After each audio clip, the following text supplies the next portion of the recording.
ఇంట్లోనే ఉంటూ వ్యాపారం చేసుకునే అవకాశం, అది ఇండియన్ పోస్టల్ డిపార్ట్మెంట్ నుండి. ఈ అవకాశంతో నెలకు 25,000 దాకా సంపాదించొచ్చని అంటున్నారు.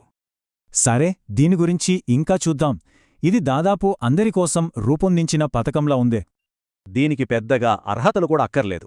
వయస్సుతో, అనుభవంతో అస్సల పట్టింపులేదు. మరి ఇంతకీ ఈ పనేంటి?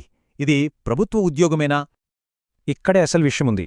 ఇది ఉద్యోగం కాదు, ఫ్రాంచైజ్ పథకం అన్నమాట. అంటే మన ఇంటి నుంచే లేదా షాప్ నుంచే ఒక మినీ పోస్టాఫీస్ నడపచ్చు. సరే, మరి ఈ అవుట్లెట్స్ ఎవరు తెరవచ్చో ఇప్పుడు చూద్దాం.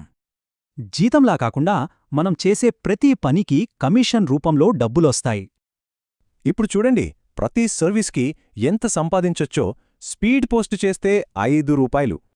అబ్బే, ఇంతేకాదు, ఎక్కువ బిజినెస్ చేస్తే ఇంకా మంచి ఇన్సెంటివ్ కూడా ఉంది. నెలకు 1000 ఆర్టికల్స్ దాటితే ఆ నెల కమిషన్ మీద 20% బోనసొస్తుంది.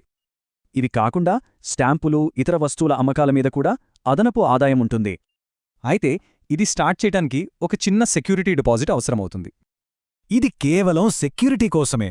ఫ్రాంచైజ్ ఆపేసినప్పుడు వడ్డీతో సహా తిరిగిచ్చేస్తారు. దీనికి అప్లై చేసే ప్రాసెస్ కూడా చాలా సింపుల్, డైరెక్ట్గా ఉంటుంది. ఎలాంటి రాత పరీక్ష లేదు. కేవలం 14 రోజుల్లోనే సెలక్షన్ అయిపోతుంది.